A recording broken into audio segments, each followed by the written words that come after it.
It's strange how something can end quietly and still echo inside you for a very long time. Have you ever lost someone not because you stopped loving them, but because neither of you knew how to soften anymore? And maybe that hurts more than betrayal, because there's no villain, no clear reason, no one to blame. Stay with me for a few minutes, because this isn't about who was wrong or who should have done more. It's about understanding what really happened inside you and what it means for who you become next. If you're here because something ended that you hoped would last, you're not broken for feeling this way. You're human for caring. You're human for grieving something that almost became a life. It makes sense that you still think about it. It makes sense that part of you wonders what you could have done differently. It makes sense that you feel both sad and strangely empty. Stoicism doesn't tell you to erase that pain. It teaches you how to stand upright inside it, without letting it turn you bitter, small, or closed. Marcus Aurelius wrote that we suffer more in imagination than in reality, not because the pain isn't real, but because we keep replaying it long after the moment has passed. We replay the conversations. We replay the arguments. We replay the versions of ourselves we wish we had been. And slowly the past becomes heavier than the present. The Stoic idea is simple, but not easy. You are only responsible for what was in your control, not the outcome, not the other person, not the story you wish had happened. Only your choices, your intentions, your effort. In relationships, this is where most of the pain lives. We think, if I had just said it better, if I had been calmer, if I had given more or asked for less. But we forget something important. A relationship is not built by one person being perfect.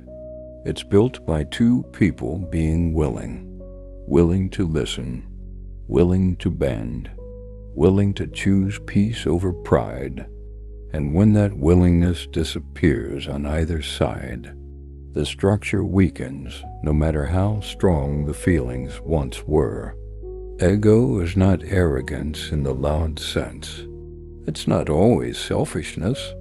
Sometimes ego is simply the need to be right, the need to be seen as justified, the need to protect your own pain by refusing to acknowledge the other person's. It's the quiet voice that says, if I soften, I lose. If I admit fault, I become smaller.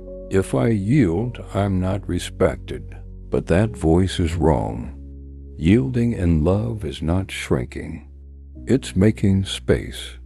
And when no one is willing to make space, love has nowhere left to breathe.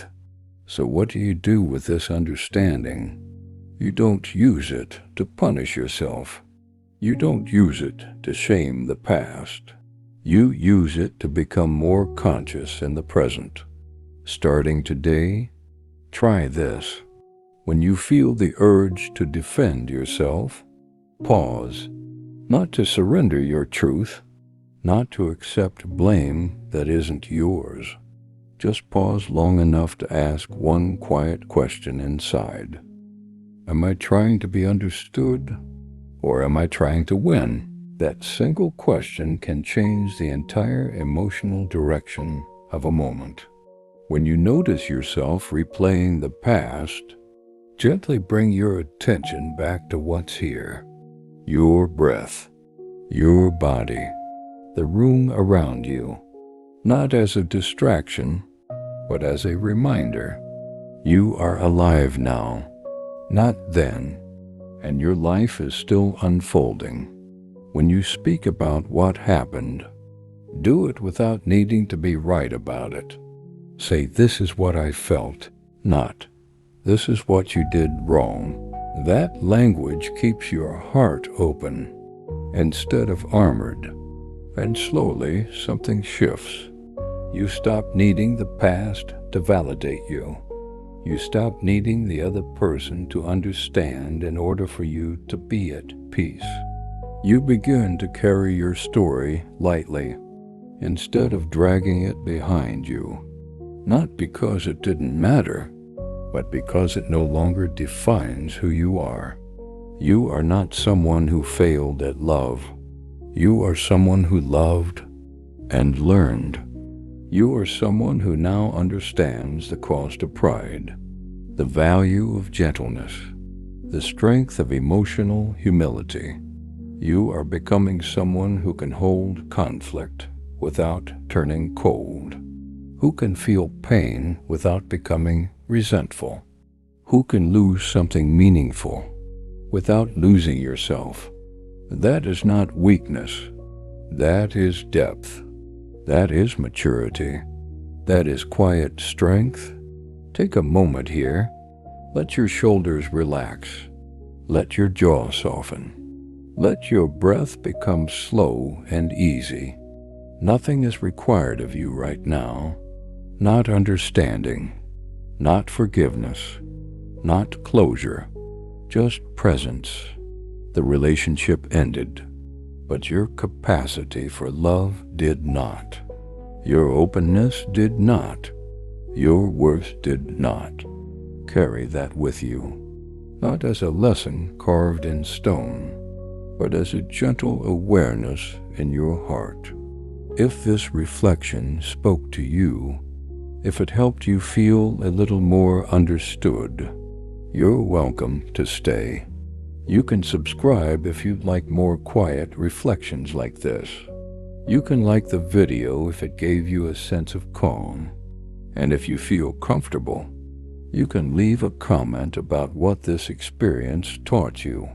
Not for me, for yourself, so you don't forget how far you've already grown.